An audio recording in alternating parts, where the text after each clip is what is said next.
Volume 5, Chapter 642, 8th of August, 1951. Deposition of Stephen's body. It is the dead of night, and a very dark night, because the moon has already set, when Mary comes out of the little house at Gethsemane with Peter, James of Alphaeus, John, Nicodemus, and the Zealot. Because of the dark night, Lazarus, who is waiting for them in the front of the house, at the beginning of the path that leads to the lower gate, lights an oil lamp, which he has fitted with a protection of thin sheets of alabaster or other transparent material. The light is faint, but when the lamp is held low towards the ground, as it is now, it always helps to see stones and obstacles that may be found on the way. Lazarus goes beside Mary, so that she, above all, may see clearly. John is on the other side and supports the mother by the arm. The others are behind them, in a group. They go as far as the Kidron and proceed along it, so that they are half hidden by the wild bushes that grow near its banks. Also, the murmur of the water serves to conceal and confuse the noise of the sandals of the wayfarers. Going along the outer side of the walls all the time, as far as the gate closest to the temple, and then proceeding into the barren desert area, they arrive at the place where Stephen was stoned. They direct their steps towards the pile of stones, under which he is half buried, and they remove the stones until his poor body appears. It is by now deathly pale, both because of death and because of the blows it received during the lapidation. It is hard, stiff, all curled up as it was when he breathed his last. Mary, who has been mercifully kept away a few steps by John, frees herself and runs towards that poor body, which is lacerated and covered with blood. Without worrying about the stains that the clotted blood leaves on her dress, Mary, helped by James of Alphaeus and John, lays the body on a cloth stretched on the ground, in a spot devoid of stones, and with a linen cloth that she dips in a small amphora handed to her by the Zealot, she cleans, as best she can, the face of Stephen. She ties his hair, trying to bring it round to his temples and wounded cheeks, in order to cover the horrible marks left by the stones. She cleans also the other parts of the body, and she would also like to arrange them in a less tragical posture. But the chill of death, which had taken place many hours previously, allows that only partially. Also, the men try, stronger as they are, both physically and morally than Mary, who looks once again like the sorrowful mother of Golgotha and of the sepulchre. But they also have to resign themselves to leave him in the position they have succeeded in placing him after so many efforts. They dress him again with a clean long tunic, because his has been lost or stolen, in contempt, by the lapidators, and the short tunic they have left on him is all torn and stained with blood.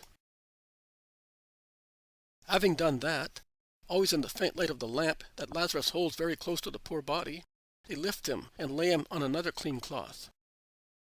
Nicodemus picks up the first cloth, wet with the water used to wash the martyr and with the clotted blood, and places it under his mantle. John and James at the head, Peter and the Zealot at the feet, lift the cloth containing the body, and they set out on the way back, preceded by Lazarus and Mary. But they do not go back along the same way they came. On the contrary, going into the country, and going round at the foot of the Mount of Olives, they reach the road that goes to Jericho and Bethany. They stop there to rest and to speak. And Nicodemus, who, having been present at Stephen's condemnation, although in a passive manner, and being one of the elders of the Judeans, was more acquainted than the others with the decisions of the Sanhedrin, warns those present that the persecution against the Christians has been ordered and has broken out, and that Stephen is only the first of a long list of names indicated as followers of the Christ. The first cry of all the apostles is, "Let them do what they like. We will not change, either because of threats or out of prudence."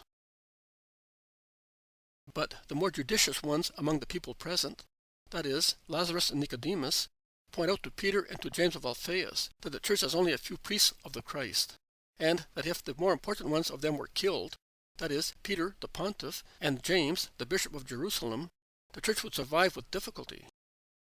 They remind also Peter that their founder and master had left Judea for Samaria, in order not to be killed before he had formed them properly, and how he had advised his servants to follow his example, until the shepherds are so many that one will not have to fear the dispersion of the believers, because of the death of the shepherds.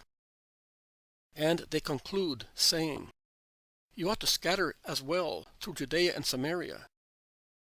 Get proselytes there, many more shepherds, and from there scatter through the earth, so that, as he ordered you to do, all the peoples may become acquainted with the gospel. The apostles are perplexed. They look at Mary, as if they wanted to know her opinion on the matter. And Mary, who understands their looks, says, It is a good piece of advice. Take it. It is not cowardice, but prudence. He taught you. Be as simple as doves and as prudent as snakes. I am sending you out like sheep among wolves. Beware of man. James interrupts her. Yes, mother.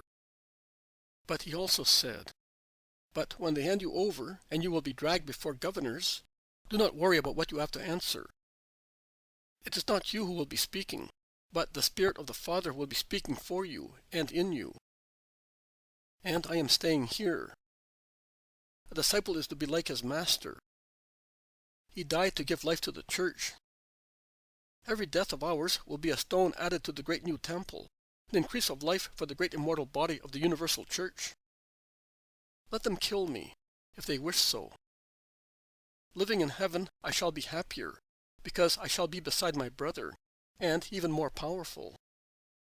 I am not afraid of death, but of sin. By abandoning my place, I seem to be imitating the gesture of Judas, the perfect betrayer. James of Alphaeus will never commit that sin. If I have to fall, I will fall like a hero, at my place of action, where he wanted me to be. Mary replies to him, I will not pierce into your secrets with a man God. If that is what he inspires you with, do so. He alone, who is God, is entitled to give orders. We are all only entitled to obey him, always, in everything, to do his will. Peter, less heroic, is chatting with the zealot to hear his opinion on the matter. Lazarus, who is close to the two and hears them, suggests, Come to Bethany.